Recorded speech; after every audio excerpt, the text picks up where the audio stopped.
Dante Alighieri wrote Dante's Divine Comedy while he was exiled from Italy and essentially hated by a lot of people. Despite all these adversities, he still wrote and he was still motivated to make something of himself. Ignore my sister in the bathroom because this is happening. Right, Sarah? The heck? I'm vlogging. Okay. She just closed the door to the bathroom, and now we can begin. Hello, Internet! It is Nancy again, and another day of NaNoWriMo. Today is day 16, and you're supposed to have written 26,667, I want to say. I could be wrong. I want to address something that some people have been asking me in the comments a lot, and it's what am I writing this month?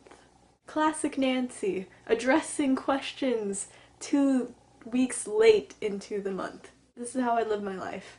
I want to just say right now that I don't like telling people what I write, even in real life.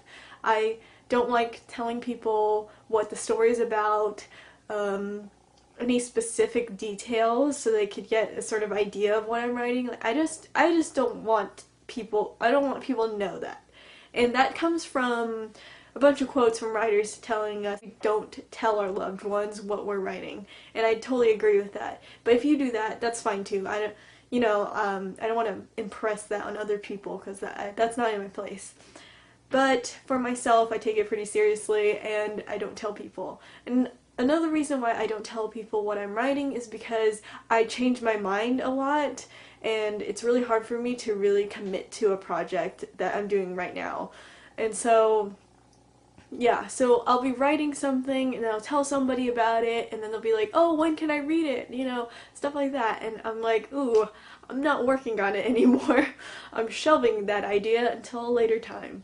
So a lot of times people who aren't writers don't understand the writing process and that you don't really commit to a project wholeheartedly unless you really believe in it, unless you've gone through this roller coaster of emotion with it and you're very invested. And getting to that point is actually really difficult for a writer. So yeah, a lot of times people don't understand that. I could give you some information about what it's about. I'm writing a young adult middle grade book. So that means that the main character and some of the major characters in the book are middle schoolers. It's going to be Asian American because I'm Asian American, specifically Vietnamese American, and I definitely want to see more literature from Asian Americans that doesn't necessarily have to do with the Asian American identity. So I really want to see more diverse Asian American books, and what better way to do that than to write one yourself? As mentioned before, it's kind of a sad book. It's almost made me cry several times. If this ever gets published, hopefully it does, middle school kids will have to read it and will cry. So essentially I will be making children cry, yeah. It's in the first person, past tense, sometimes in the present tense because some of the things he goes through are continuous and so he writes it in the present tense. That's all I could really give away. I know it's really not very specific and you have no idea what the story is about or whether or not you'd be interested in it, but just bear with me because I want to do a really good job on this and I want to commit to it, but I also don't want people to be disappointed that I might change projects. You know? Let's talk about how I'm doing for NaNoWriMo. I've been saying what I'm doing for NaNoWriMo, but it's how. I keep mixing up those words. I just wrote to my word goal this morning, just now, so that's been good, and I'm gonna go to work soon, and I'm getting to that point where I just want to write 20,000 words in one sitting so I could just get this over with, but yeah.